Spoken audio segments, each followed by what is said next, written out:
lots of papers, which no doubt informs me about a lot of things and probably makes me biased in ways that I can't acknowledge. Today, what I'm going to do is try to provide an overview, a kind of view from 50,000 feet of things that many of you are more current in than I.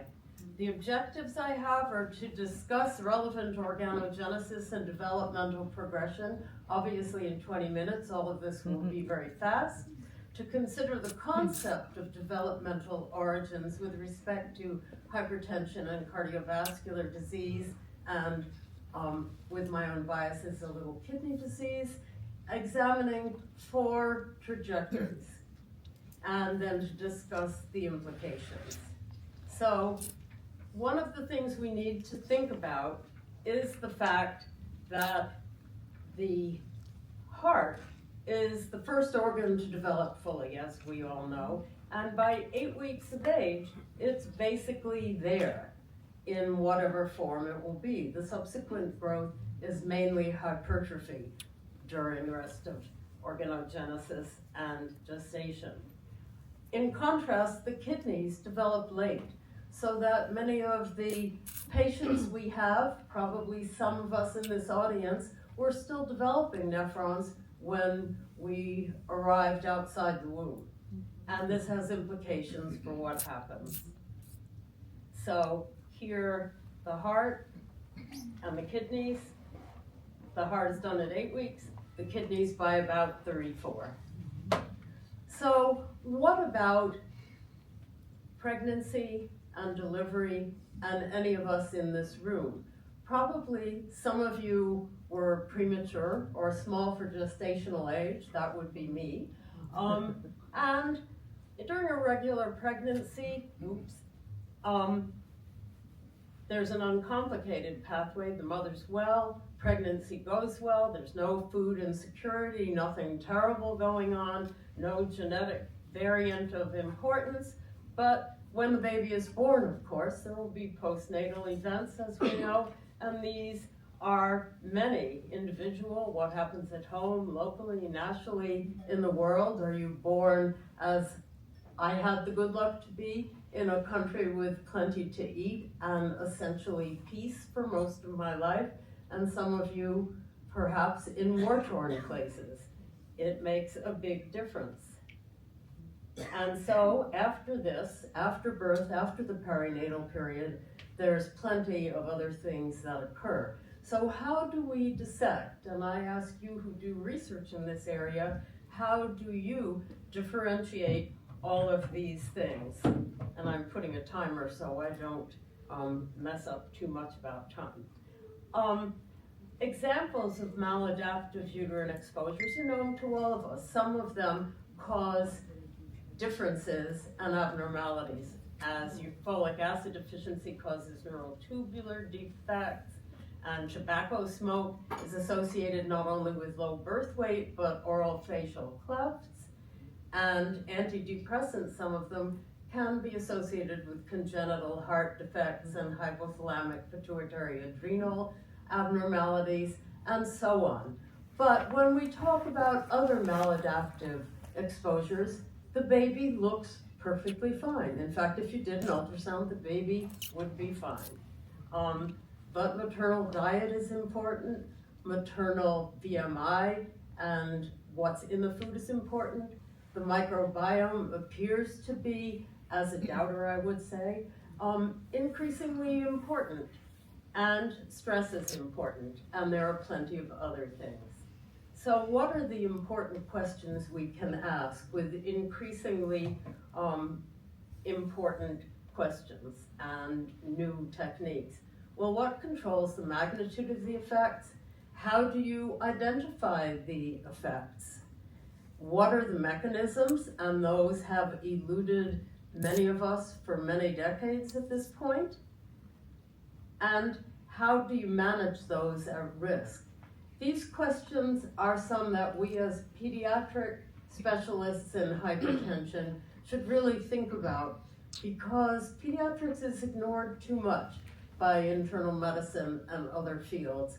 And a lot of what is seen in adults, in old folks like me, began when, in my case, I was an SGA baby. So the remainder of my talk will discuss some of these issues as related to cardiorenal maladaptation and disease, and I will present 3 life trajectories for you to think about, obviously in about 12 minutes more, very briefly. I think all of you in this audience know about perinatal programming, and like all new ideas, it took a while to catch on. And I have to say, in 1989, I heard a talk by David Barker at Great Ormond Street, and he was saying low birth weight was associated with hypertension. And I said, is this guy nuts? This sounds really different from anything I've ever heard. And that's what a lot of people thought at first. It's good to remember that as we think about research. But a lot of epidemiologic studies and a lot more have gone on since the late 1980s and replicated. These demonstrate an inverse relation between birth weight and the risk of cardiovascular disease, hypertension, and renal dysfunction in adult life. All of this began when Barker and his unit noticed that in around London, there had been a time in the first decade of the 20th century where there was a lot of neonatal mortality. And there were very good nurse clinicians at that time who wrote down simple things. They wrote down, what did these babies weigh? What did the placenta look like? And let's follow these people up later. And so around 1968 and further, it was found that a lot of these people, and it was the men they looked at, had more heart disease than you'd expect. And they were dying sooner than was expected. And when one looked, one could see that the lower the weight, the higher the blood pressure in this area around Herefordshire. That has led to thousands of studies, and I could project a sort of logarithmic curve of how many studies. Around the same time, the eminent late nephrologist Barry Brenner had the idea that low nephron endowment might have something to do with subsequent hypertension. And you all know this schema in which prenatal perturbation and altered kidney development and vascular development led to low birth weight, and that those people had a low nephron number, reduction in filter surface area. So in his concept, which has now been accepted by many, hyperfiltration per glomerulus, and ultimately this would lead to scarring and renal disease. So as I see it, in my own biased way, DOHAD is actually related to the work of both of these people's groups. Ultimately, the boom in omics of different sorts has led to the ability to really look at changes in babies, if we did it, it's not done that much, and over time, and look at what other exposures are. What are the epigenetic changes, proteomic changes, metabolomic changes? What is the microbiome doing? And what is the genome affected by? And one finds that it's not genomic changes so much, it's these other things. And we should think about it. The in utero stressors I've listed here, and some of them are from the mother, and I've mentioned most of them, and some of them are studied, like uterine artery ligation, not part of normal human pregnancy. Diabetes, alcohol intake, all of these things will affect the epigenome, will affect molecular pathways, and may cause a great deal of inflammation and oxidative stress, and ultimately this will affect vascular capacity and nephron number. So I will start with the first of these other situations. What about inadequate food? In that case, in some of these instances, the mother's health is in peril, fetal growth is affected, there may be continued peril and additional stress. and then, in this case, small for gestational age babies, my twins actually. Postnatal events, of course, vary in each one of us, and ultimately, it's a question mark. Some of these SGA babies do well, and some of them do not do so well. Given that, how do we approach it? I think we need tools that we don't yet have clinically. One of them that I've been yakking about for decades is a better way to look at renal functional reserve and how many glomeruli people have. Renal cortical volume is helpful, but it's not very precise, and obviously counting nephrons is invasive. If one could have an easy way to look at renal functional reserve with a protein load, it might be possible for us to know whom to watch closely. What about hunger, which I mentioned already? In World War II, in Holland, I think we all know there was a Dutch hunger winter where everybody got very few calories per day, and there were detailed records that have allowed good follow-up. In this, what happened is that subsequently, exposure to famine among pregnant women happened obviously in different parts of the pregnancy. Those who were exposed to famine in mid or late gestation, when the babies grew up, they had impaired glucose tolerance. But if it was in early gestation, when they became adults, they tended to be obese, have an atherogenic lipid profile, and an increased link to coronary artery disease. Perinatal programming has increased to, as I said, the concept of developmental origins, and has broadened what this is. It's a broader concept considering what happens in utero and beyond, sort of from the oocyte to adulthood, and includes a concept that some of you will talk about at this meeting, which is adverse childhood events.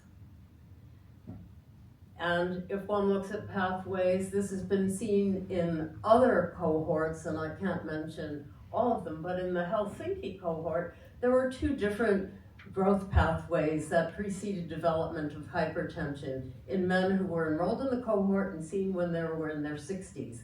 Some of them already knew they were hypertensive when they were seen in their 60s, and they'd had small body size at birth and in the first 2 years of life, and then they caught up or even surpassed what was expected. And as adults, they tended to be heavy, insulin resistant, and had coronary heart disease. Whereas there were some of these gentlemen, and again it was the men who were looked at, were diagnosed as hypertensive when they were called back. Let's see how you are. They said, I'm fine, but they weren't. And they had had a different trajectory. Low growth after they were short at birth and small. And at 11, they were typically wimpy kids, small and not very strong. But as adults, they also tended to be overweight with atherogenic profiles and had more stroke than expected.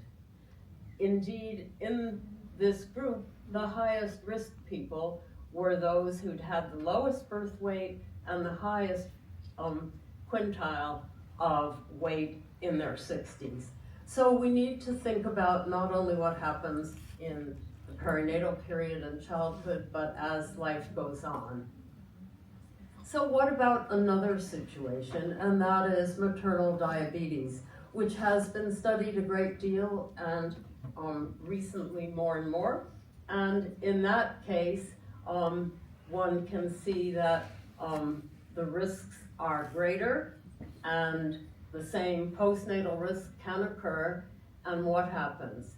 Well, one hypothesis put forth by many here from some papers by Xiaoling Zhang, a former fellow of mine who is at Université de Montréal, and that is that initially in models of perinatal programming, there was transient rapid growth and rapid UV branching in the kidney, and that there were elevated reactive oxygen species, and then slow branching, which was thought to occur with stop branching and then collapse of nephrogenesis. She looked at this and found that there was more angiotensinogen in the kidney and also in vessels, more renin, and more components of the NF-kappa B pathway. And these are studies that were done quite a while ago, but subsequent studies also support that this is what can happen, at least if you're a mouse or a rat. And some human samples, but not many, obviously. But there are mechanisms that occur that will affect how many glomeruli and what sort of vessels you get. So that this is essentially the same thing I said, which I'll just go ahead because of time. But maternal diabetes does affect both nephrogenesis and vasculogenesis, which leads to the risk of hypertension and cardiovascular disease. And in late childhood, recently there have been some studies, one that I show here, in which the children exposed in the first, this is at age 10, do have on average higher blood pressure. And in another study looking at early adolescence, Venkatash et al. Showed kind of the same thing. This was an international study and had more people in it. The cardiovascular health was assessed based on BMI, cholesterol, and glucose level, as well as blood pressure. And two of the most important frequent pregnancy outcomes, hypertension and diabetes mellitus, were associated with worse long-term outcome. So what about prematurity? This occurs quite often, and now in many parts of the world we're able to have many babies who are born at 22 to 24 weeks survive. Obviously their fetal growth is variable prior to birth. They have continued peril in the NICU. They get many nephrotoxic and cardiotoxic medications. They endure complications such as NEC and have a lot of stress. So what happens? Prematurity confers a lot of difficult time, and postnatal events may make it even harder, and ultimately the path between being premature and having an adult outcome continues to confer risk. The preterm heart in young adult life has been shown in young adults to be different from average. Here, PTYA being the preterm at young adult age, there's more LVH in those people, and also lower ejection fraction. And this particular study by Lewandowski et al. Showed many things that one should worry about. And this also, in terms of increased LV mass and unique LV geometry, has really called out a group who should be looked at, and we should be looking at them. So in many ways, this is an at-risk group. Additionally, we all know, as I said, if you look at a meta-analysis, one can see that low versus normal birth weight and CKD remains important. This has been studied through different models in guinea pigs and rats and mice and sheep, and some of you may use these models or use cellular models, but I think we need to use more modern techniques to find out more. So what is the implication of all of this? I think it's the fact that there's a lot of research for us to do, and that there are many of you in this audience who are at the phase in your careers where you are going to be able to do this sort of work. And I think we really need to do enough of it and make noise so that our internal medicine colleagues realize that a lot of adult disease could be prevented by funding research and listening to studies from pediatric cardiologists, hypertension specialists, and nephrologists. I'm going to, for time, skip over this except to say this is the group to think about and another group to think about. The last thing I will say is if we think about the magnitude of this problem, it's huge. If you think about preterms and SGAs in the world, born in the world per year, probably underestimated because SGA babies are often not noted. This is close to 3 million people per year. The loss of human capital and progress in the world due to these issues is huge. So please think about this, and you can reach me with those emails or find me here. Thank you so much.